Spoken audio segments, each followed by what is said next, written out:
Boa noite, pessoal. Partiu aula ou aulão, para ser mais simpático, de análise combinatória. Será acompanhada de lista de exercícios. E quem ficar muito alucinado, eu mando mais lista depois. Eu tenho muita coisa de análise aqui, tá bom? Não é todo professor que curte muito isso, não. Então, eu dividi isso aqui na ordem que deve aparecer. Rapidinho, falar primeiro sobre contagem, ou princípio fundamental da contagem. Tudo que a gente estuda em análise combinatória é, genericamente, contagem. De onde vem esse nome? Contar as diferentes maneiras de nós organizarmos elementos de conjuntos entre si. Então, eu pego conjuntos diversos, vou quantificar a quantidade de elementos que esses conjuntos têm e verificar como é que eles interagem entre si. Como que eu combino, arranjo, permuto elementos de dois ou mais conjuntos entre si. Por isso que chama-se contagem. Como contar essas diferentes formas. Em contagem, eu preciso que você lembre de duas coisas, dois tipos de situações. Eventos independentes. O que são eventos independentes? São aquelas coisas que nós vamos quantificar, determinar o número de possibilidades daquilo acontecer, só que uma não interfere na ocorrência da outra. Não interfere em que sentido? Uma não impede a ocorrência da outra. Elas podem acontecer simultaneamente ou sequencialmente. E como é que eu posso desenvolver esse discernimento de que os eventos que eu estou quantificando juntos ali são independentes entre si? Isso é sutil, pessoal. Sutil em que sentido? Não vem escrito necessariamente no enunciado que eles podem acontecer juntos ou não. Você vai ter que entender isso por intermédio de uma conjunção na língua portuguesa. Inclusive, em inglês é a mesma conjunção, só que, óbvio, traduzido para lá. Vem comigo, ó. Questãozinha da Universidade Federal do Espírito Santo. A questão é fácil. O shopping center possui 4 portas de entrada para o andar térreo, 5 escadas rolantes ligando o térreo ao primeiro pavimento e 3 elevadores que conduzem do primeiro para o segundo pavimento. De quantas maneiras diferentes uma pessoa partindo de fora do shopping center pode atingir o segundo pavimento usando os acessos mencionados? Veja, eu tenho um conjunto de portas, um conjunto de escadas rolantes e um conjunto de elevadores. São 3 conjuntos distintos, cada um com seus respectivos elementos. Mas eu quero que você diga como que esses elementos vão ser usados juntos. Ou seja, como é que eu acesso o shopping center tendo que passar por uma porta, por uma escada e usando um elevador, tendo esses à disposição? Então, são 3 eventos. E eu posso dizer que esses eventos são independentes? Sim. Olha por quê. Vamos simplificar tudo isso? Eles são independentes por causa disso aqui, ó. Porque eu tenho que escolher uma porta, uma escada e um elevador. Esse E é a conjunçãozinha que nós vamos utilizar para resolver o problema. Esse E que resume a estrutura que nós vamos trabalhar aqui. E esse E é muito importante, porque ele aparece no cálculo de probabilidades, e, consequentemente, você vai utilizar em problemas de genética, por exemplo. Eu tenho que escolher uma porta, tendo tantas à disposição. Uma escada, tendo tantas à disposição, e um elevador. Esse E é indicador de que as coisas vão acontecer sequencialmente ou ao mesmo tempo. Agora, é só a gente fazer o quê? Organizar. Eu sugiro sempre que a gente faça isso aqui, ó. Eu chamo de chiqueirinho, mas é um nome besta. É um diagraminha, pessoal. Na verdade, são só os retângulos. Mas qual a importância disso? É que eu divido esse retângulo, ou eu divido o retângulo grande, em tantas partes quanto forem os eventos, os quais eu tenho que escolher.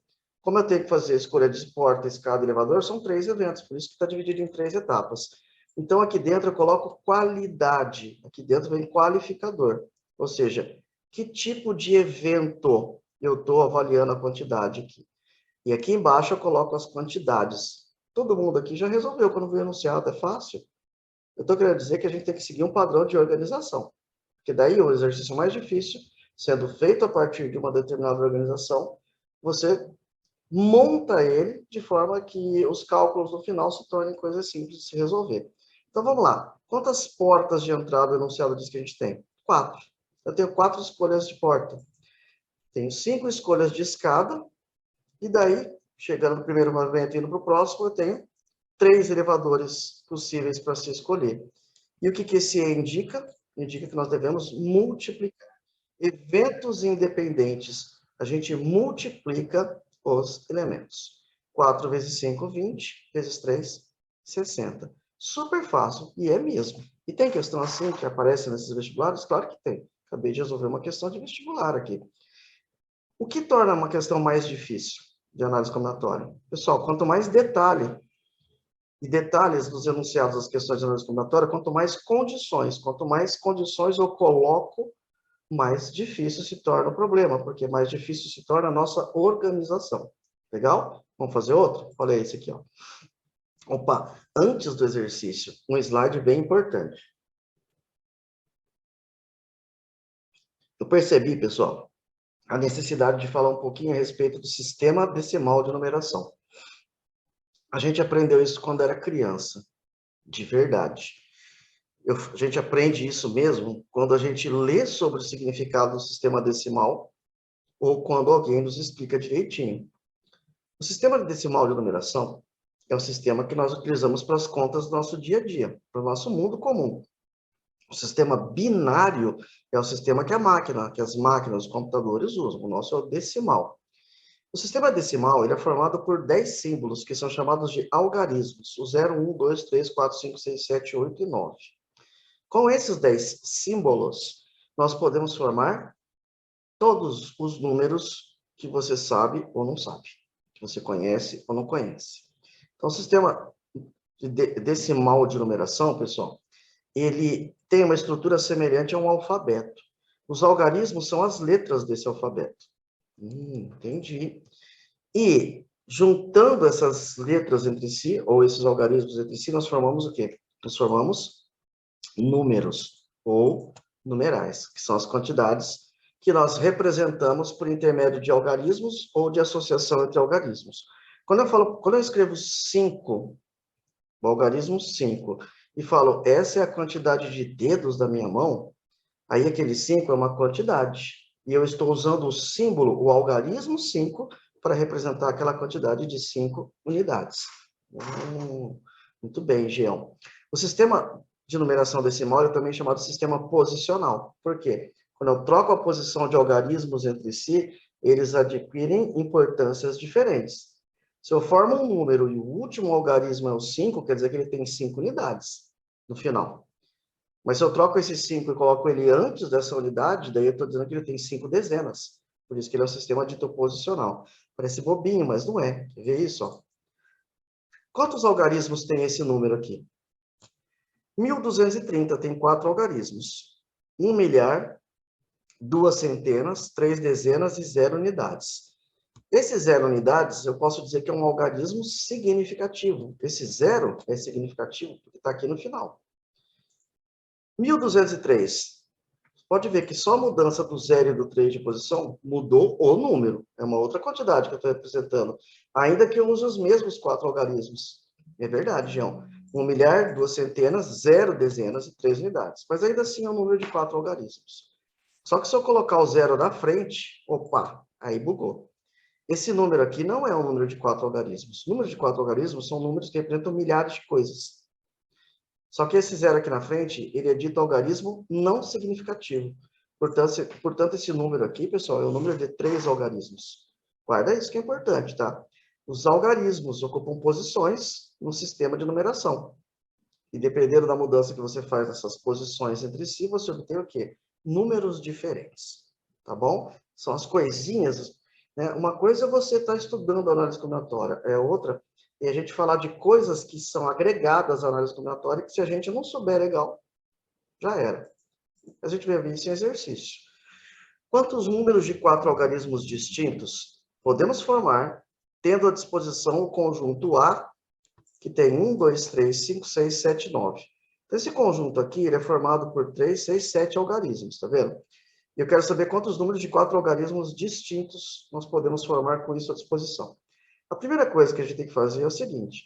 Como eu quero formar número, então a primeira coisa é montar um diagraminha com tantas separações ou tantos espaços quanto forem o quê? Os eventos.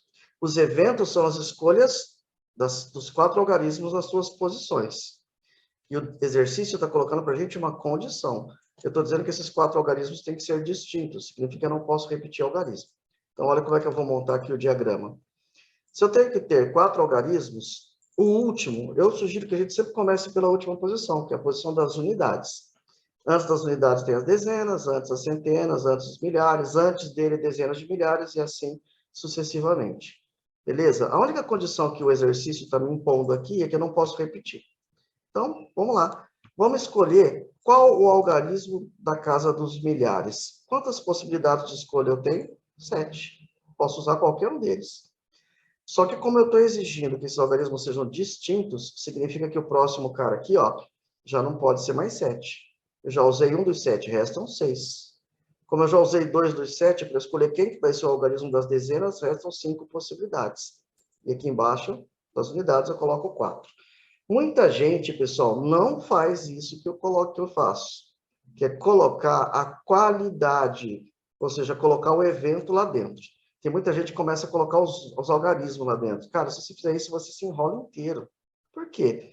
Porque aqui dentro você não vai colocar quantidade. Aqui dentro você está colocando o evento, aquilo que você tem que determinar a quantidade. E se você coloca 7, 6, 5, 4 lá dentro, você confunde com os algarismos que você está usando e tal. Vira uma zona. Olha, falei zona, o que eu fiz aqui? Pronto. Entendeu? É muito pirado isso. Então, ó, em cima ou dentro, coloque qualificação. E embaixo você coloca quantidade. Outra coisa que eu sei que as pessoas confundem. Esse 7 que eu coloquei aqui não é esse 7 que está dentro do conjunto. Esse 7 que está aqui, ele representa 7 possibilidades de escolha. Porque aqui dentro, nessa posição, pode vir o 1, o 2, o 3, o 5, o 6, o 7 ou o 9. Se não tivesse o distintos, todos os passos teriam 7 possibilidades, perfeitamente. Eu tenho que, em algum momento, dar a informação. Se eu não escrever distintos ou com algarismos diferentes entre si, aí todo lugar aqui tem 7 possibilidades de escolha. Tá? Existem algumas impossibilidades que são implícitas. Explica melhor, Gião. Existem coisas que não podem acontecer e que não estão escritas, mas isso a gente vai ver no final da aula, onde eu coloquei 3 modelos de exercícios diferentes, que têm coisinhas diferentes. E claro, se eu coloquei lá para a gente resolver, vai ter na lista para você fazer parecido. Tá? Esse é o segredo. Lembra que a análise combinatória, quando eu falo sobre Enem, eu já coloco, ó, na prova do Enem, viu que a análise já pula, já deixa para o final, como questão difícil. E nos vestibulares em geral, mesma coisa. Deixe exercício de análise combinatória para fazer depois. A não ser que você tenha bastante fluência e bate o olho no enunciado e vê que é de boa, deixe para fazer depois. Agora, existe uma coisa importante. Resolver exercícios de análise combinatória, que normalmente são médios ou difíceis, é ponto, é upgrade. Na prova do Enem significa muito ponto. Nas demais provas, significa uma questão a mais certa, porque não tem TRI lá, só que é pontuação, tá? Então, multiplicando aqui, nós vamos ter 840. Por que multiplicou tudo? Porque o nosso número de 4 algarismos é formado por um algarismo do milhar, um das centenas, um das dezenas e um das unidades. Então, tem um E separando esses caras entre si. Legal? Vamos lá. Continuando, a última parte de contagem. Eventos mutuamente exclusivos. Olha que nome, que termo bonito isso. O que são mutuamente exclusivos? Quer dizer que um exclui a possibilidade de ocorrência do outro. Quando um acontece, o outro não pode acontecer ao mesmo tempo. Mutuamente exclusivos. Eles se excluem um ao outro. Opa! Quando é E, que a gente multiplica, eu estou querendo dizer que eles são independentes, quer dizer, eu quero que aconteça junto, todo mundo ali vai trabalhar junto. Mas mutuamente exclusivo é outra história. Significa que quando uma coisa daquelas está acontecendo, a outra não pode acontecer. Oba, é o que eu estou colocando aqui para você. E como é que eu distingo isso? Será que vai aparecer? Nós vamos primeiro assimilar essa regrinha aqui, ó. É a regrinha do E e do OU. E tem muita gente que se enrola nessa bagaça aqui, hein? O E é multiplicativo, princípio multiplicativo. O OU, princípio aditivo.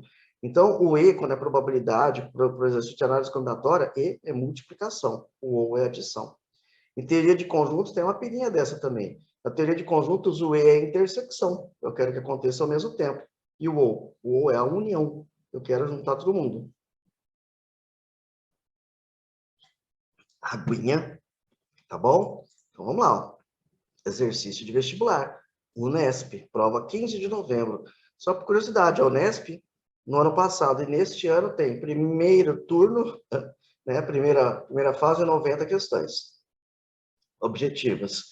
Segunda fase, 60 questões objetivas também. Estranho, né? Muito esquisito. Pois é, mais redação, claro. Olha essa Unesp aqui, ó. Um turista em viagem de férias pela Europa observou pelo mapa que para ir da cidade A à cidade B havia 3 rodovias e 2 ferrovias, e que para ir de B até uma outra cidade C havia 2 rodovias e 2 ferrovias. O número de percursos diferentes que o turista pode fazer para ir de A até C, passando pela cidade B e utilizando rodovia e trem obrigatoriamente, mas em qualquer ordem, é. Não é um enunciado confuso. Só que se eu não tirar essas informações que estão no texto e transferi-las para uma linguagem visual, fica chato de resolver. O que seria a linguagem visual? Vamos montar um desenho, um diagraminha simples, não precisa fazer todo cheio de frescura. É só com flechinhas e tal. Mas olha, eu tenho que ir de A até B, tendo à disposição 3 rodovias e 2 ferrovias. E daí de B eu vou para C, tendo 2 rodovias e 2 ferrovias. Então, olha o que eu vou fazer. De A para B, de B para C. De A para B, eu tenho 3 rodovias, 2 ferrovias. De B para C, eu tenho 2 rodovias ou 2 ferrovias. O que o enunciado está pedindo? O que ele está condicionando? Presta atenção como é importante essa questão da condição. Ele está dizendo aqui, eu tenho que fazer 2 percursos, um de A para B ou de B para C. Só que eu tenho que fazer um por rodovia e o outro por ferrovia. Tá? Está explícito isso aqui, ó. Ó. Número de percursos de A até C passando por B e utilizando rodovia e trem obrigatoriamente. Então eu tenho que usar um trecho de rodovia e outro de ferrovia. E aí, pessoal, você vai entender que existem 2 possibilidades de eu fazer isso. Pode ser que o primeiro trecho, que é de A para B, eu faça por rodovia. E daí, se eu fizer de A para B por rodovia, de B para C, eu tenho que fazer por trem. E olha o E aqui, ó. Porque eu vou fazer de A para B e de B para C. Entendi, Gião. Dá para quantificar já? Dá sim, ó. Quantas possibilidades de escolha eu tenho de A para B se eu for por rodovia? 3. Legal. E quantas eu tenho de B para C, já que agora eu tenho que ir de trem? 2. 3 e 2. O Ezinho multiplica. 3 vezes 2, 6. Agora, olha onde vai entrar o OU, dos eventos mutuamente exclusivos. Pessoal, por que os eventos são exclusivos? Porque se eu fizer o trecho de rodovia seguido por ferrovia, eu não tenho como ao mesmo tempo fazer o de ferrovia seguido de rodovia. Ou é uma coisa ou é outra, mas não ambas ao mesmo tempo. Por isso que o ou indica o princípio exclusivo. Se eu faço desse jeito, não posso fazer do outro. Está escrito isso no enunciado? Não está, é implícito. Está vendo? A exclusão é implícita. Então, análise combinatória, novamente. Para nós, nos vestibulares, a sua grande maioria, é mais organização. Saber montar direitinho, é mais lógica. E a lógica não é só pensar direito, é passar para o papel, para a tela, ou expressar de forma organizada e adequada. Então, lá vem o OA. Agora eu monto outro diagraminha. O diagraminha agora diz que primeiro trem, depois rodovia. Quer dizer, de A para B agora eu vou de trem. Quantas possibilidades eu tenho de escolha? Opa, 2. E de rodovia de B para C? Também tem 2, uma amarelinha aqui em cima. 2 vezes 2, 4. Bom, acontece que ou eu começo a viagem por rodovia, ou eu começo por trem. Um ou outro. Então, o que eu faço com esse 6 e com esse 4 agora? Eu multiplico? O ou indica que nós vamos somar essas quantidades. Portanto, eu tenho 10 possibilidades distintas. 10 formas diferentes de fazer essa viagem, de acordo com as condições. Tá? Nossa, Gião, não é difícil, mas é confuso. Na verdade, tem que fazer com calma, tem que entender a situação. E eu vou mais adiante. Tirando alguns exercícios que são realmente bem complicados, a maior parte exige que você tenha um senso de realidade. Pensar na situação, de verdade. Imaginar. Se você viajar, o que você pode fazer, o que você não pode fazer. Usar o bom senso. Muita gente vai falar, eu gosto de usar lógica. Eu prefiro que você fale, eu gosto de usar o bom senso. O bom senso é a lógica, só que em um termo mais simples. Usar o bom senso é pensar, se realmente tivesse acontecendo isso comigo, o que rolaria? O que seria isso? Sacou? Essa é a ideia. Então, cálculo simples. Organização fundamental. E quero ver vocês fazendo tudo isso bem organizadinho. Bom, fomos de contagem para fatorial. Fatorial é uma ferramenta de cálculo. Beleza? Tem que saber utilizar? Tem. Nós vamos ver aqui o básico para poder realizar isso. Dificilmente o vestibular hoje cobra exercício de fatorial. Os vestibulares hoje cobram mais exercícios de combinação, arranjo e tal, no qual você vai ter que utilizar o cálculo com fatorial em algum momento. E o que é o fatorial? Fatorial, pessoal, por definição, é o produto de um número natural pelos seus antecessores até o 1. Então, se eu generalizar e falar assim, qual que é o fatorial de n? É o produto do próprio n pelos seus antecessores naturais. Antecessor natural é só ir tirando de 1 em 1. Então, n vezes quem antecede ele? N menos 1. Quem que antecede n menos 1? N menos 2, n menos 3, até chegar no 1. Quer dizer, se esse n aqui for muito grande, você vai desenvolver isso aqui um monte. Qual o motivo do fatorial ter sido criado, inventado? Inclusive, foi inventado, né, na Alemanha. O objetivo, pessoal, é compactar uma ideia. Ao invés de representar uma multiplicação do tipo 10 vezes 9, vezes 8, vezes 7, vezes 6, lá, até o 1, a gente simplesmente coloca 10 com aquele símbolo de exclamação. Quer dizer, fatorial de 10. Uma outra forma de representar esse desenvolvimento não é levar até o 1, mas quando eu interromper, quando eu parar de desenvolver, colocar o símbolo de fatorial no final. Colocando o símbolo de fatorial aqui no fundo, significa que isso aqui pode continuar. Ai, Jean, então quando é que eu paro? Eu paro quando precisar, quando for conveniente. Quando vai acontecer isso? Calma, aqui é uma aula de revisão, nós vamos mostrar isso em exercícios, em que vai aparecer fatorial na história, tá bom? Lembrando que esse N é natural. Boa notícia. Quer dizer que no estudo de trabalho de análise combinatória não entra número negativo, não entra raiz quadrada do quiabo, não entra fração. Na análise combinatória só entra número positivo e o zero. Inteiros positivos e o zero. Ou inteiros não negativos. Olha só, o que é o fatorial de 5? É o produto do 5 pelos seus antecessores naturais até chegar no 1. 5 vezes 4, vezes 3, vezes 2, vezes 1. Entendi, Gião? Que dá 120. O que é o fatorial de 6? O fatorial de 6 é 6, 5, 4, 3, 2, 1. Mas como eu já fiz aqui na tela, o fatorial de 5 é 120, então como? Vou fazer o fatorial de 6 como 6 vezes o fatorial de 5. Como eu já sei que o fatorial de 5 é 120, 6 vezes 120 é 720. Fatorial de 7, mesma coisa. 7, 6, 5, 4, 3, 2, 1. Ou 7 vezes o fatorial de 6, que é 720, que vai dar 5.040. E esses números vão ficando muito, muito, muito grandes. O fatorial de 10, para ter uma ideia, passa de 3 milhões e meio. Duas coisas importantes para lembrar. O fatorial de 1 vale 1. E o fatorial de 0 também vale 1. Acabou? Acabou. Exercício, então.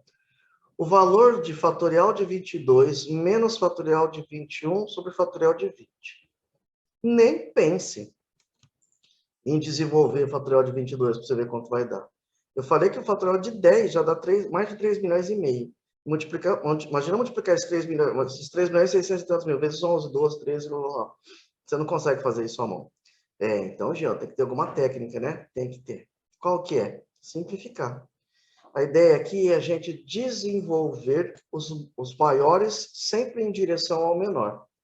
Então, eu vou desenvolver o 22 até chegar no 20. E vou desenvolver também o 21 até chegar no 20. Vai lá, Jean, desenvolve 22. Vai ficar 22 vezes 21 vezes fatorial de 20. Pode ver que eu deixei numa cor diferente, porque eu quero que ele fique igual ao cara de baixo. Menos. Desenvolve o fatorial de 21. 21 vezes quem é o seu antecessor? É o 20. Precisa desenvolver mais? Não, porque agora todo mundo tem fatorial de 20. Entendi, Gião. E por que eu fiz isso?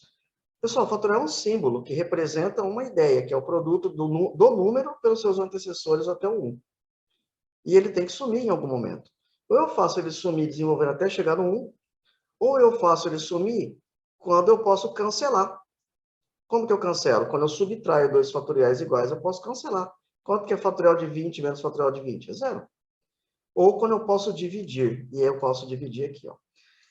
Como todos os termos da fração têm fatorial de 20, eu posso simplificar esses três termos simultaneamente.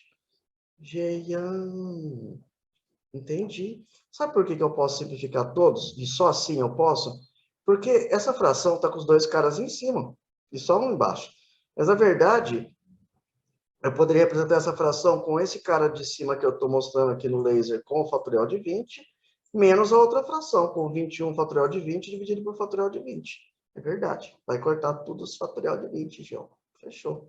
22 vezes 21 dá 462, menos 21. 441. Só toma cuidado com uma coisa nessas simplificações. Quando você cancela na divisão, caras que são iguais, né, de cima e de baixo, quanto que sobra? 1. Então, na real, ficou 1 aqui e 1 aqui embaixo. Tá? De repente, você esquece desse 1 aí, você se estrupia inteiro. Isso aqui, 441. E só um exemplo de fatorial, porque o fatorial é uma ferramenta que vai aparecer em outros momentos. Tá? Não estou aqui dando esse aulão para que você que não tem nem ideia do que seja análise combinatória venha aprender hoje. Não é esse o objetivo. Estou aqui para mostrar todas as situações de uma vez só. Numa aula só, para a gente poder ter essa ideia mais comparativa, que é muito importante. E aí, resolvendo exercícios que mostrem, pelo menos, alguns modelos dessas possibilidades aí. O que é permutação? Pessoal, permutar é trocar. Como são os problemas de permutações? São todos eles problemas de contagem. Só que como eles têm as características que cada um desses problemas podem ter, podem lhes valer nomes próprios. Permutações são problemas de contagem onde o número de elementos que você usa, pessoal, é exatamente igual à forma com que você organiza esses elementos. Tanto que, para resolver problema de permutação simples, eu posso usar esse cara aqui, ó, o princípio fundamental da contagem, que é o que a gente usou para resolver os exercícios anteriores. Ou essa formulinha. Permutação de n elementos é igual ao fatorial de n. Giel, dá um exemplo de permutação. Bom, vamos rápido de cabeça aqui, assim, ó. De repente, você chega num banco e mais 4 pessoas chegam ao mesmo tempo que você. Aí vocês têm que formar uma fila. De quantas formas diferentes vocês podem se organizar nessa fila? É a permutação de 5, ou o fatorial de 5, que dá 120. Por quê? Porque você pode ser o primeiro, pode ser o segundo, pode ser o terceiro, pode ser o quarto, pode ser o quinto na fila. Então, você tem 120 possibilidades. Você está permutando todas as coisas, os elementos entre si. Está trocando esses elementos entre si. Então, a gente diz que o problema é de permutação quando atende duas características. A ordem dos elementos importa. Eu estou numa fila, se trocar de lugar fez diferença. Eu organizei de forma diferente. Segundo, se o número de elementos envolvidos é igual à forma de organizar esses elementos. Tem 5 pessoas, quero organizar em 5 lugares. Tipo, tenho 10 pessoas e 10 cadeiras à disposição. Permutação. Se eu tiver 10 pessoas e 7 cadeiras à disposição, já não é mais permutação. Beleza? Muito bem. Esse N aqui vai indicar para a gente o número de elementos. Exercícios que são comuns de permutação, os mais comuns, são desse tipo aqui que eu peguei da SPM. São exercícios que trabalham com anagramas. Anagrama a gente obtém quando a gente troca a posição das letras de uma palavra entre si. Anagramas são as diferentes palavras que nós formamos trocando ou permutando as letras entre si. Olha, Jean, que louco isso, né? Pois é. Como eu sei que basicamente todo mundo que já sabe lidar bem a ideia de anagrama, eu peguei um exercício que tem algo um pouco mais evoluído, ou seja, que seja um pouco mais difícil. Olha isso. O número de anagramas da palavra colega, em que as letras L, E e G aparecem juntas em qualquer ordem, é igual a. Falou anagrama, pessoal, é permutação. Seja com elemento repetido ou não. Quantas letras tem a palavra colega? Tem 6. Como elas são todas diferentes entre si, se eu quisesse saber todo o número de anagramas da palavra colega, era só fazer a permutação de 6, que dá 720. Colega tem 720 anagramas. Só que eu quero que você defina para mim, destes 720, quantos tem as letras L, E e G juntas. É como se 6 pessoas fossem ao cinema. Só que dessas 6, 3 são parentes. Um casal e um filho. O L e o G, o E e o G são um casal e o filho. Por isso, esses 3 têm que sentar sempre juntos. Eles podem mudar de posição entre si? Podem. Por isso que eu disse aqui que eles podem ficar juntos em qualquer ordem. Mas eles sempre ficarão juntos, então eu tenho que vê-los como um bloco. Olha aqui, ó. Eu vou entender L, E e G como uma família. Aí eu tenho o C, o O e o A. Ah, gostei. Como são anagramas, eu estou falando de trocas. Então, o que eu posso fazer? Eu posso trocar a família de posição com o C, com o O com A. Quantos elementos eu tenho, então? 4. A permutação desses 4 elementos. Legal. Mas, de repente, a esposa, o marido e o filho sentaram. E na frente do filho, que é pequenininho, sentou uma pessoa cuja cabeça é do tamanho de um satélite. E aí a criança não consegue ver o filme, tadinha dela. Então, eles têm que trocar de lugar entre si. O enunciado diz que esses 3 podem ficar em qualquer ordem. Então, eu posso permutá-los entre si também. Então, vai ser a permutação de 4, que é a da família com os outros 3, e a permutação dos 3 entre si. Esse E significa multiplicação. Ah, gostei. Fatorial de 4, que é a permutação de 4. Fatorial de 3, que é a permutação de 3. Fatorial de 4 é 4 vezes 3 vezes 2 vezes 1, que é 24. Fatorial de 3 é 6. Multiplicando, 144 possibilidades. Tá bom? Tá aí, a questão fácil. E é uma questão bem padrão. Na listinha que eu montei para vocês resolverem, estou terminando de montar. Não estou terminando, não, tá no começo ainda, mas é rápido. Tá? Na listinha tem questão que tem exatamente esse padrão. Você precisa fazer. Você precisa fazer olhando para os slides que vão estar em PDF e tal, porque daí você segue modelo. Ah, não, é assim que faz e tal. Bom, não tenha vergonha de ficar olhando para o slide para poder tirar as suas dúvidas. Mas é importante que você faça usando essa sistemática. Não precisa ser tudo tão perfeitinho e bonitinho, afinal de contas, você está no PowerPoint. Se tivesse no quadro, eu também ia fazer um monte de coisinhas para ficar bonitinho. Mas é o bonitinho aqui com o sentido de organizado. Tá bom? Aqui, um exemplo de permutação. E olha como a gente está avançando bem, ó. Nós já estamos em arranjos simples, ou seja, chegamos na metade dessa aula aqui. Deixa eu ver. Estamos no time aqui, ó. Arranjo simples. Qual que é a diferença básica entre arranjo e permutação, pessoal? É muito simples mesmo. A permutação, o número de elementos tem que ser igual ao número de formas de você organizá-los. Arranjo, não. Em arranjo, a ordem também importa. Quer dizer, trocou de lugar, mudou a história, organizou de forma diferente. Só que para ser arranjo, eu tenho que ter um número de elementos maior ou, na pior das hipóteses, igual à forma de organizar. Tipo assim, eu tenho 10 pessoas, mas tenho só 7 cadeiras. Vai ter gente que vai ficar em pé, né? Sim. Então, eu tenho que selecionar 7 dos 10. E depois ver como é que esses 7 vão se organizar nas cadeiras entre si. Isso é típico de arranjo. Eu tenho que saber essas formulinhas aqui para as provas? Preciso. Inclusive para o Enem, que diz que não gosta de fórmula, mas tem sempre questãozinha lá em que as alternativas estão em forma de fatorial ou de fórmula. Inclusive, vamos ver isso já já. Tá? Então, arranjo de n elementos P é P. N fatorial pelo fatorial de n menos P. O n é o total de elementos e o P, que tem que ser menor, ou na pior das hipóteses, igual ao n, é a forma com que você vai organizar esses elementos, de 2 em 2, de 3 em 3, etc. O Enem tem muito exemplo de questão de análise combinatória, que são 2 por prova. Então, se a gente pegar PPL, tudo quanto é Enem aí, tá muita questão. Muita questão. E aí, já, os demais vestibulares seguem esse padrão? Não, ao contrário, é até o Enem que segue os vestibulares, que sempre cobram muito de análise. E aí você pode ter N histórias diferentes. O importante é que você consiga simplificar essas histórias todas para algo comum, para algo que parece igual para todos.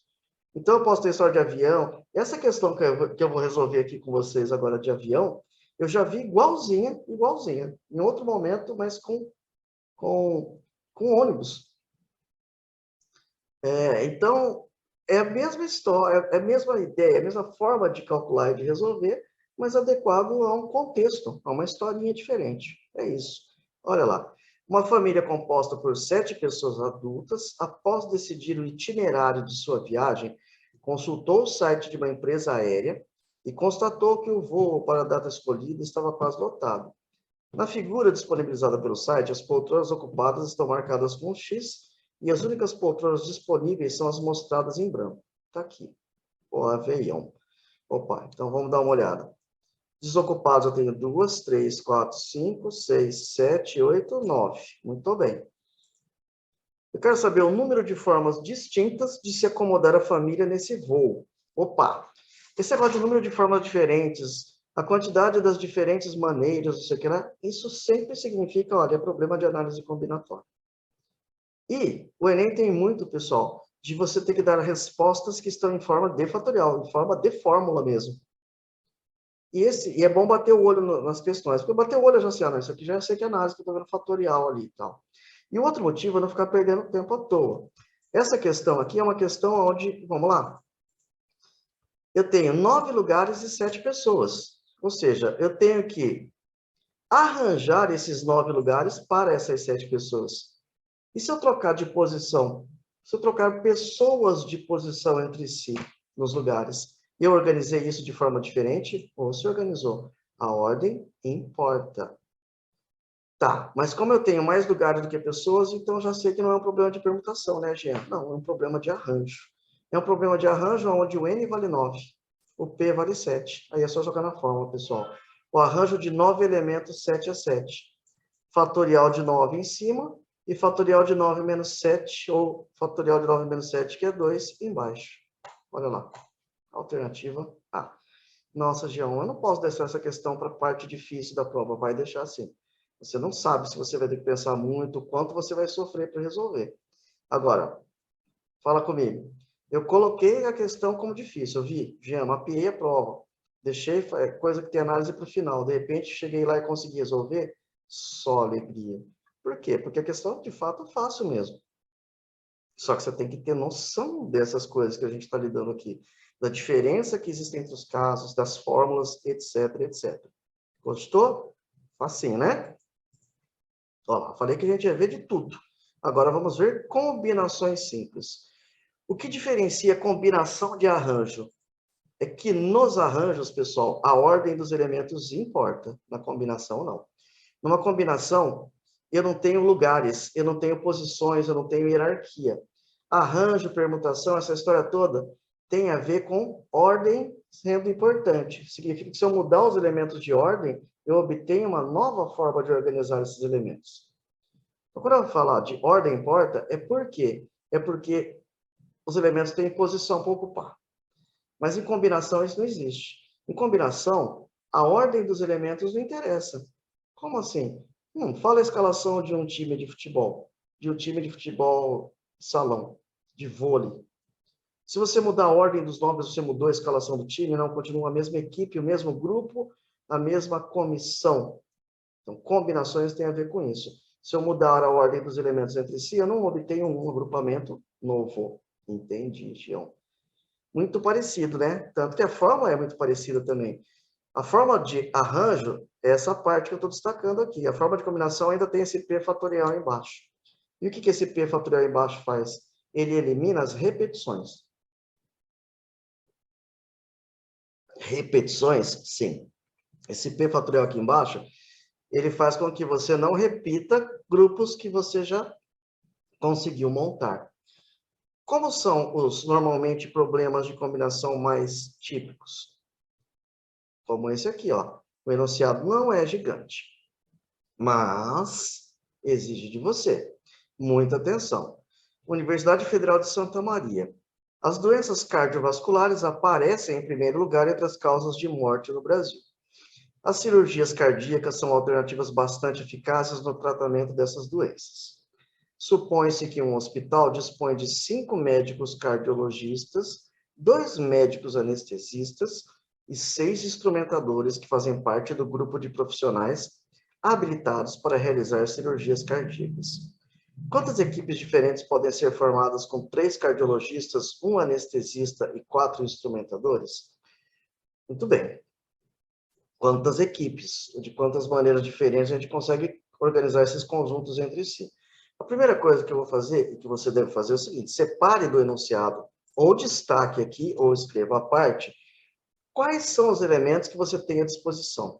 Jean, eu tenho à disposição 5 cardiologistas, 2 anestesistas e 6 instrumentadores, vou chamar de plantel, ou seja, todo o grupo de profissionais que eu tenho à minha disposição. Só que eu quero organizar esses profissionais de uma determinada maneira, então eu quero formar equipes que tenham 3 cardiologistas, 1 anestesista e 4 instrumentadores.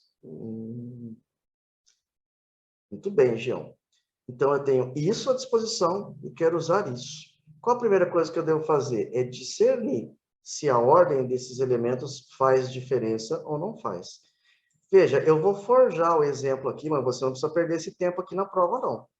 Tá? Ficar escrevendo tudo isso. O que eu quero que você entenda é o seguinte, quando eu coloco C1, C2, C3, quer dizer, o cardiologista 1, 2 ou 3, é como se fossem nomes diferentes. Eu coloquei aqui numa determinada ordem. E se eu mudar essa ordem? Repara que são os mesmos elementos, são os mesmos. Mas o fato de eu ter mudado a ordem, me produziu um grupo diferente? Não produziu. Por quê? Porque aqui, diferentemente dos exercícios anteriores, a ordem dos elementos não importa. Importaria se tivesse algum tipo de hierarquia, posição a ser ocupada. Entendi, Jean. Então, a ordem não importa, né? Não. Então, é um problema do quê? De combinação. E ele é um problema de combinação com contagem ao mesmo tempo. Sabe por quê? Vem comigo. Olha como é que eu estou dividindo aqui para você. Ó. 3 cardiologistas, 1 anestesista, 4 instrumentadores. Eu tenho 3 cardiologistas, 1 anestesista e 4 instrumentadores. Você viu o E? Então, o que eu tenho que fazer? Eu tenho que definir o número de combinações ou de grupos que eu formo e multiplicar esses resultados. E por que eu vou multiplicar esses resultados? Pelo seguinte, pessoal, porque eu tenho um número X de cardiologistas, que são 5, mas eu tenho que escolher somente 3, ou formar grupos só com 3. Então, isso vai ser a combinação desses 5, 3 a 3. Já anestesista, eu tenho só 2, e tenho que escolher 1. Instrumentadores, quantos que eu tenho mesmo? São 6, né? E eu tenho que escolher 4. Então, vai ser a combinação de 5, 3 a 3, vezes combinação de 2, 1 a 1, vezes combinação de 6, 4 a 4. Entendi. Não é difícil. É que se você nunca fez, ou não fez alguns exercícios, pelo menos, se aparece, você não sabe como resolver. É uma tristeza. Por quê? Porque é trabalhoso um pouquinho, mas não é o fim do mundo. Agora tem que jogar na fórmula. Ó, fatorial de N sobre fatorial de P, que multiplica o fatorial de N menos P, 5 menos 3. A combinação de 2, 1 a 1, já vamos colocar 2 aqui, por quê? Se eu tenho 2 anestesistas e tenho que escolher um, tenho 2 possibilidades de escolha, né? E o 6, 4 a 4 aqui na formulinha. Eu vou desenvolver, lembra que eu falei? Como é que eu faço para simplificar coisas em forma fatorial? Eu vou desenvolver esses 5 aqui, ó, até chegar no 3. 5 vezes 4 vezes o fatorial de 3. E o fatorial de 2 é 2 vezes 1, que é 2 mesmo. Aqui eu vou desenvolver o fatorial de 6 até chegar no 4. 6, 5, 4. E o fatorial de 2 deu 2. Por quê? Porque daí eu simplifico o fatorial de 3 com o fatorial de 3, o 4 com o 2. Então, ficou 2 vezes 5, 10. 10 vezes esse 2 aqui. E aqui eu simplifico o fatorial de 4 e o 6 e o 2, que dá 3. Então, vai ficar 15, 2 e 10. 10 vezes 2 vezes 15, que dá 300. Sacou? É, Gia, não é o fim do mundo, não. E é bem comum exercício com esse perfil aqui. O Enem explora bastante, trabalha muito com modelagem, histórias diferentes, muito diversas umas das outras. Os vestibulares, em geral, acabam até usando alguns exercícios com formato mais repetitivo. Você vai ver coisa bem parecida entre si, nos diversos ou nos muitos vestibulares. Mas no Enem você vai ver que os exercícios têm historinhas bem distintas entre si normalmente, tá? Aqui a questão não é distintos, tá? Aqui não tem, aqui eles têm que ser distintos. Por quê? O distintos aqui é implícito, porque eu estou mexendo com cardiologistas, não tem como eu usar o mesmo cardiologista. Né? Se eu tenho que escolher 3, então são 3 caras diferentes. Se eu tenho que escolher 4 instrumentadores, tem que ser 4 pessoas diferentes. Então, os distintos aqui nem aparecem. Problemas de combinação nem entram muito, né? Ele coloca o distintos do enunciado porque ele quer que você monte grupos que sejam diferentes entre si. E olha só, se eu pego um grupo que tem 10 pessoas, todas iguais, mas cada semana tem um cara diferente, então toda semana você tem um conjunto diferente, é um grupo diferente. Por isso que são grupos distintos, por isso que ele diz distintos enunciado, porque ele quer que você determine quantas equipes diferentes você pode formar. E se você troca um elemento de uma equipe, você organizou a equipe de forma distinta, diferente. Tá bom? Tem que tomar cuidado, é uma questão meio interpretativa mesmo. Dos casos tradicionais, esse é o último. Permutações com repetições. Enem cobra bastante. Os vestibulares, em geral, nos últimos 10, 12 anos, têm cobrado bastante problema de permutação com repetição. Lá no passado não aparecia tanto, hoje aparece bastante, não sei. Talvez os caras que montam as provas começaram a perceber que, pô, isso aí tem um monte de aplicabilidade, aparece num monte de circunstâncias. Então, hoje, é bem comum. Tanto que eu vou fazer um exemplo com vocês e depois tem um dos casos especiais. Agora, olha isso, que é para você ter um treco aí, ó. Que fórmula do capiroto é essa aqui, Jean? Você tá louco, Jean? A permutação do Daniel? Permutação de N elementos com repetições. Isso aqui são permutações com repetições. O que são esse ranho 1? Ranho não é range, é R1, R2, R3, até RK. São as repetições, são aquelas coisas, aqueles elementos que aparecem várias vezes naquele problema. Então, permutação de N elementos com repetição de um elemento tantas vezes, repetição do segundo elemento tantas vezes, repetição do terceiro elemento tantas vezes, é o fatorial de N dividido pelo produto dos fatoriais de todas essas repetições.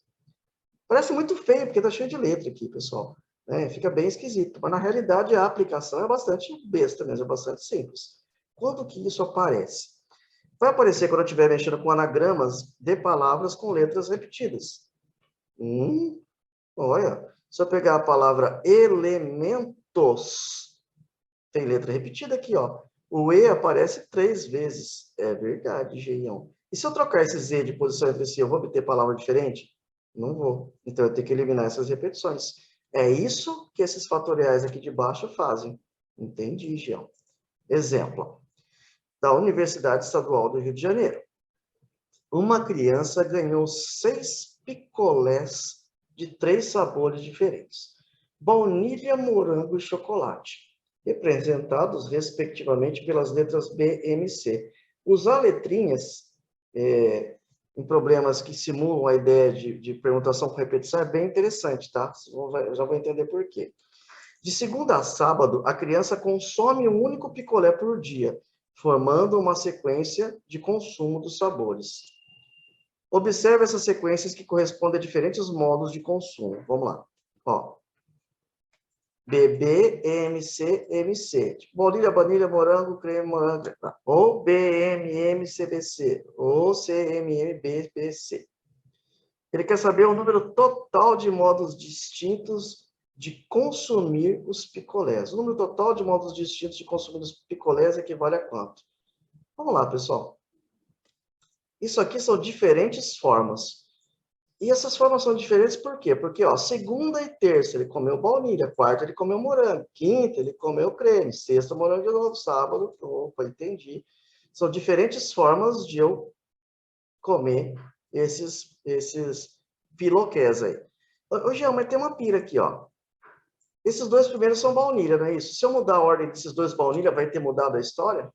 Não vai, Jean.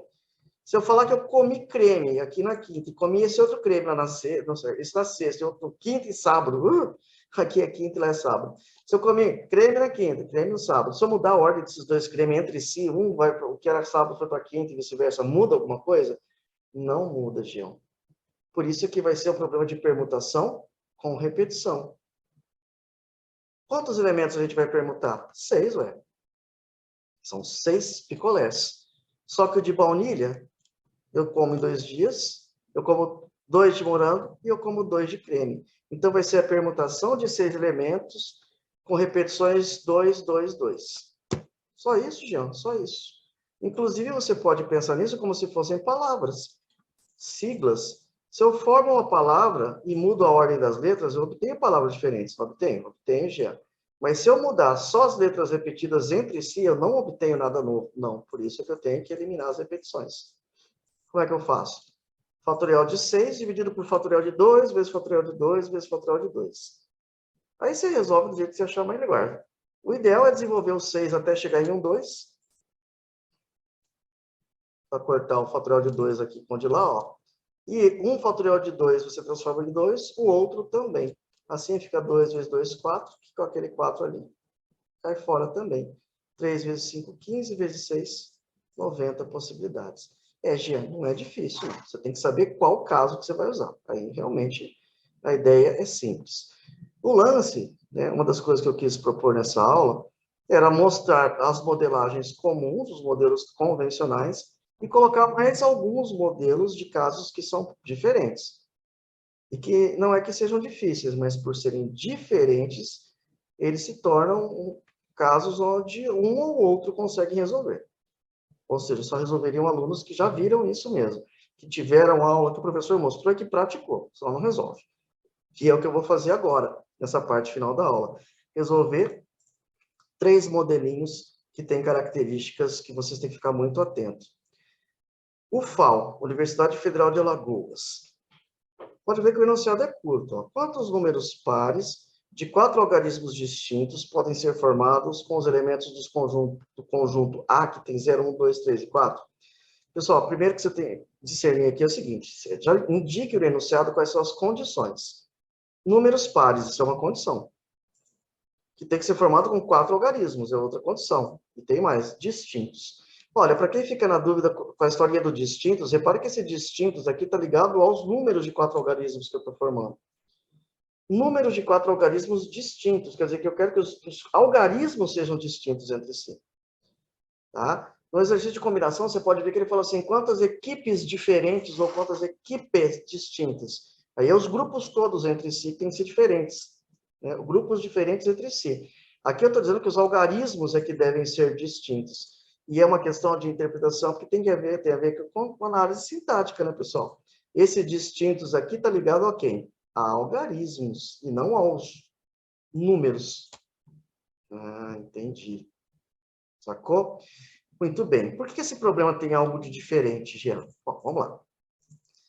Primeira condição. O que tem que rolar para que um número seja dito número par? O último algarismo dele tem que ser um algarismo par. Quer dizer, que tem que terminar em 0, 2, 4, 6 ou 8. Bom, mas eu não tenho todos esses aqui, né? Não, eu tenho 0, 2 e 4 só. Beleza. 4 algarismos distintos. Quer dizer que são números formados com 4 algarismos sem repetição. Eu não posso repetir algarismo. Muito bem. E aí eu tenho esse conjunto à disposição com esses 5 caras. Toda vez que esse cara aparecer num probleminha para formar números, eu tenho que tomar cuidado. E outra coisa que eu pedi para vocês tomarem cuidado. A gente fala qual o número do seu telefone, mas está errado. O número do nosso telefone não é um número, não é uma quantidade, pessoal. É um código, é uma senha. Tanto que em número de telefone pode o 0 lá na frente. Quando você está formando número 0 na frente, não significa nada. Entendi. Número de telefone é igual senha de cartão de banco, etc. Eles são códigos, eles não são números, porque números representam quantidades. Entendiam? Então, cuidado com o 0. Por quê? Porque se eu estou formando número, o 0 na frente não é significativo. Então, eu vou ter que tomar cuidado. Que cuidado? Aqui, ó. Como eu quero formar números de 4 algarismos, e eles devem ser números pares, então eu tenho que admitir uma possibilidade, que é terminar com 0. Porque 0 é par. Mas eu não posso terminar com 2 ou 4? Vamos. Só que daí a gente vai fazer em outro diagrama. Porque o 0 é um cara que eu posso colocar aqui no final. Mas ele tem um problema. Ele não pode vir no começo, né? Exato. E por onde que eu começo a resolver sempre, Gião? Sempre por onde existe uma condição. A condição aqui é que esse último cara tem que ser o 0. Eu coloquei, ora, agora eu quero saber quantas possibilidades eu tenho se o 0 for o último. É uma possibilidade só. Entendi. Qual que é a outra condição? Não pode repetir algarismo. Muito bem. Quantos algarismos eu tenho mesmo? 5. Eu já usei o 0 aqui no final. Então, não restam mais 5 possibilidades de escolha. Para a casa dos milhares aqui, restam 4 possibilidades. Como não posso repetir, para a casa das centenas restarão 3 possibilidades e para a casa das dezenas, 2 possibilidades. Multiplicou tudo, 24. Acontece, pessoal, presta bem atenção, por que o exercício é diferente. Como eu quero que o último algarismo seja par, ou eu termine em 0, ou eu termine em 2, ou eu termine em 4. Então, eu podia fazer 3 diagraminhas diferentes. Mas como o 2 e o 4 têm o mesmo peso, tá? Eles não têm essa chatice que o 0 impõe para a gente, então, aqui no final eu vou colocar que pode ser o 2 ou o 4. O que significa que aqui no final eu tenho 2 possibilidades de escolha. Aqui no final virá o 2 ou o 4. Só que a hora de eu escolher o primeiro cara aqui, eu tenho treta. Qual que é a treta? Aqui não pode vir o zero. Ali é uma cruz, um X, na verdade, bugando que não pode vir o zero. Se eu tenho 5 algarismos à disposição e usei o 2 ou 4 aqui no final, restariam 4 possibilidades de escolha. Mas como eu não posso usar o zero aqui, restariam 3 possibilidades de escolha. Entendeu? Esse é o algarismo dos milhares. Eu tenho 3 possibilidades de escolha, porque o zero não pode e eu usei um dos outros aqui. E para escolher esse que é das centenas? Bom, aí já não tem mais restrição. Eu tinha 5 algarismos, usei 2, então restam 3 possibilidades. Tinha 5 algarismos, eu usei 3, restam 2 possibilidades. Outras 36 possibilidades. Princípio aditivo. Ou eu termino em 0, ou termino em 2 ou 4. O que eu faço? Somo todas as possibilidades. 60 possibilidades diferentes. Viu só? Cuidado, hein? Esse bagulho do zero, quando ele aparece, ele tem que ser feito com cuidado. Eu, particularmente, se o zero tiver um problema e ele puder ser usado no final, faz tudo separado. Nesse exercício aqui, se você não fizer separado, acabou, você errou. Tá? Não tem como. É impossível. Por quê? Porque o zero, se eu colocasse aqui embaixo 0, 2 ou 4, eu não sei se eu escolhi o 0, o 2 ou o 4 para poder decidir quem é que vem aqui na frente. Então, haveria um paradoxo aí. Tá certo? Teria como fazer. Então tá, primeiro modelo importante.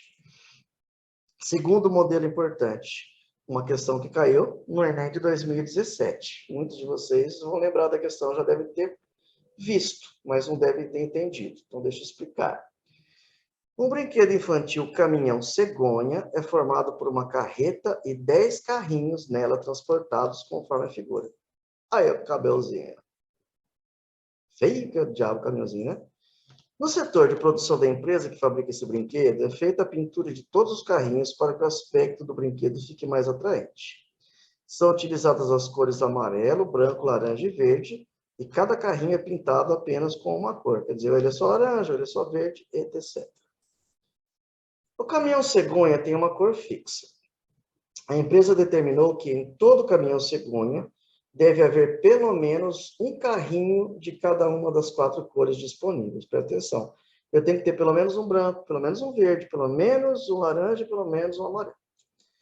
Mudança de posição dos carrinhos do caminhão cegonha não gera um novo modelo de brinquedo. Ele está dando aqui a dica da combinação, pessoal. Se eu troco a ordem dos carrinhos do caminhão cegonha, eu não mudei o presente. Com base nessas informações, quantos são os modelos distintos do brinquedo caminhão cegonha que essa empresa poderá produzir? Olha o distinto de novo aqui, ó. Quantos são os modelos distintos? Quantos são os caminhões com as diversas combinações de cores possíveis, diferentes entre si? Tipo assim, tem 2 amarelos, 2 verde, 2 lá, e o outro tem só um amarelo. São grupos distintos. Então, o distinto aqui não tem a ver com cada carrinho, mas com o conjunto como um todo. Tá? Combinações, quando eu falo dos distintos e combinações, está falando dos diferentes conjuntos e grupos que você está conseguindo formar. Muita calma, que esse aqui é um modelo diferente. E ele até não é difícil de conta, tá? Ele é até fácil. Mas pouca gente aprende isso aqui na escola. Inclusive, eu confesso que eu aprendi isso com um ex-professor meu. Trabalhamos juntos, aí um dia eu cheguei com um problema parecido com esse, que era com umas empadinhas, daí ele falou, gente, isso aqui e tal, funciona assim, assim, assado, porque eu nunca tinha visto, mas faz tempo isso, até tinha cabelo na época aí. Olha o que eu fiz, então. Como o Gezinho curte os Photoshop da vida, o que eu fui lá? Fui lá, e deixei, o enunciado diz que eu tenho que ter pelo menos um branco, um laranja, um verde e um amarelo. Então, eu tenho que ter, esses 4 eu tenho que ter já. Isso já facilitou muito o nosso problema. Por quê? Porque daí eu tenho que pintar esses outros 4 carrinhos aqui. Perdão, esses outros 6 carrinhos aqui. Mas como é que pode ser essas pinturas agora? Cara, pode ser todos os 6 amarelos. Pode. Daí não tem nenhum verde, tem laranja. Pode ser todos os 6 brancos. Pode. O enunciado não diz nada disso. Então, isso aqui vai se transformar, e aí que eu quero que você preste muita atenção, porque isso é um problema clássico. É um problema de equações das quais você quer determinar um número de raízes inteiras não negativas. É um modelo. Vai ter exercício para você resolver na lista. Quando você olhar, você vai falar, papai, eu já sei o que eu tenho que fazer aqui. Problema de, vamos lá, equações diofantinas. Tem até um nome muito louco aí. Só que é um problema para você determinar um número de soluções inteiras não negativas. Mas onde é que está a equação aqui? Olha a viagem que o Gião vai colocar, é o nome da mena mesmo. Mas você vai entender o modelo, e pelo modelo você vai ver que é fácil a resolução. Quantas cores eu tenho? 4. Então, eu tenho 4 cores à disposição. Eu vou chamar de X o branco, de Y o laranja, de Z o verde e de W o amarelo. Tá. E eu tenho que usar essas cores de diversas formas possíveis para pintar quantos carrinhos? 6, porque aqueles 4 que eu coloquei lá em cima, já um de cada cor, já não preciso mexer com eles mais. Então, a equação vai ficar assim, ó. X mais Y mais Z mais W igual a 6. Resolver essa equação significa determinar todas as possibilidades. Só para você ter uma ideia, quais seriam algumas dessas possibilidades? Pode ser que x, y e z, os três sejam iguais a zero. Aí o W é 6. 6 amarelos. Mas pode ser que o y, z e o w sejam todos zero. Aí o x seria 6 brancos. Mas pode ser que x seja 3 e y 3. Aí os dois valem zero. É muita possibilidade. Para fazer uma a uma, não vai dar certo. É muito demorado. Então, como é que eu vou resolver isso aqui? Tem uma regra e tem uma fórmula. Eu vou te ensinar as duas coisas agora. É simples, tá? Uma equação Diofantina. E vai valer para qualquer equação que você pegar desse jeito aqui. Ó, presta bem atenção. Eu vou chamar essa parte da equação, ou a quantidade de incógnitas que eu tenho aqui, de P. E vou chamar o resultado da equação de N. Tudo bem? Quanto que vale o N? 6. É o número de cores, né? De carrinhos que eu tenho à disposição. E quanto que vale o P? O P vale 4, porque eu tenho 4 cores à disposição. Isso aqui é um tipo de combinação, sim, mas tem uma forma específica, tá? Ela aqui. Aí você olha e fala assim, Deus do céu, essa forma do capeta. Mas não é, não. É a combinação de N mais P menos 1, P menos 1, P menos 1. Como assim, Gião? N mais P é 6 mais 4, que dá 10. Menos esse 1 aqui, que vai dar 9. E o P é 4. 4 menos 1 vai dar 3. Resumindo, vai ficar a combinação de 9 elementos, 3 a 3. Eu fiz aqui, pessoal, já prontinho, mastigadinho, com a fórmula e tal. Por que é que fica esse 10 e toda essa coisa aqui? É um pouco mais demorado de explicar, realmente, eu não preparei para que eu usasse esse tempo, né, do porquê de fazer isso na equação. Não é nem tão complicado, mas é meio estranho, meio esquisitinho. Mas a fórmula é essa. Então, guarde isso aqui para esse modelo. Tião, e se fosse x mais y mais z mais w igual a 10 lá no lugar do 6? Beleza, ia ficar 10 mais 4, 14 menos 1, 13. E aqui 4 menos 1, 3. E se ao invés de x, y, z e w fosse só x, y, aí o p vale 3. Tá? Então, aqui é só que você precisa praticar. Você vai ter os dois lá na lista para fazer aplicando isso aqui. Fez? Resolveu? Sentiu segurança? Não vai perder. E eu vou falar, um desse aqui na prova é difícil. A pontuação vai lá, mas lá em cima, desde que tenha feito a questão de análise ou alguma outra coisa mais simples lá atrás, porque esse aqui é questão difícil. Não pelo cálculo, difícil porque quantas pessoas sabem usar esse raciocínio aqui, não é verdade? Beleza? Vamos lá. Último caso. Federal do Rio Grande do Sul 2020.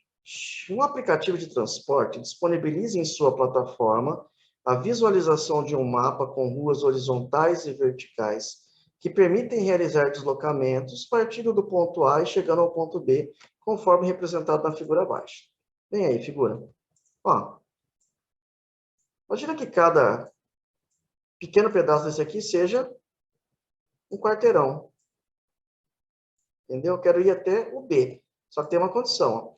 Eu quero saber o número de caminhos possíveis que partem de A e chegam a B passando por C. Por que ele fala o número de menores caminhos possíveis? Porque senão você pode viajar na maionese e subir, descer, que nem um louco. O número de menores caminhos significa os que você vai gastar ou vai andar menos para poder conseguir chegar. Isso aqui também é um modelo de exercício clássico, já caiu no Enem, já caiu em UEM, já caiu tudo quanto foi lugar. E também é o seguinte, você tem que saber o que você está fazendo aqui. A pira aqui é a seguinte, isso aqui é um problema de permutação com repetição, tá? Porque o enunciado, não sei se não vai aparecer aqui, porque esse enunciado já é curtinho.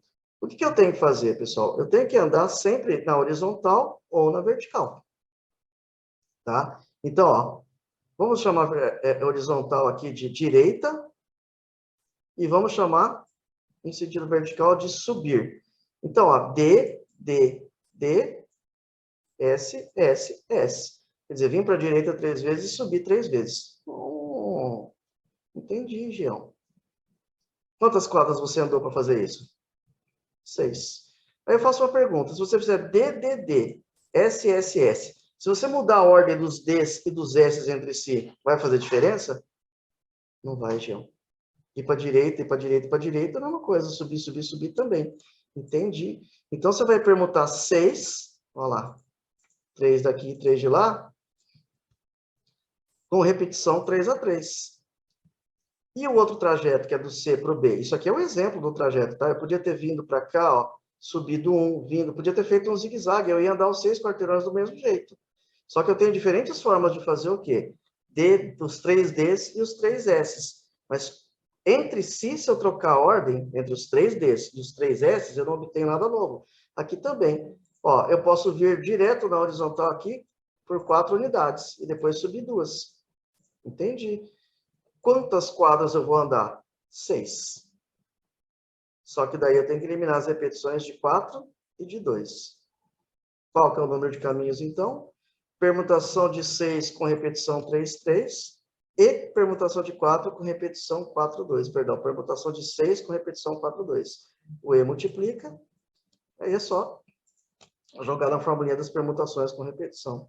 6, 3, 3 vezes 6, 4, 2. Eu já vou fazer direto, ó, o 6, 3, 3 vai dar 20, o 6, 4, 2 vai dar 15, um total de 300 possibilidades. É um problema clássico, pessoal, clássico. Por isso que você pode usar letrinha, ó, direita, direita, direita. Sobe, sobe, sobe. 3 Ds entre si, se você trocar, não faz diferença. Por isso que é uma permutação com repetição.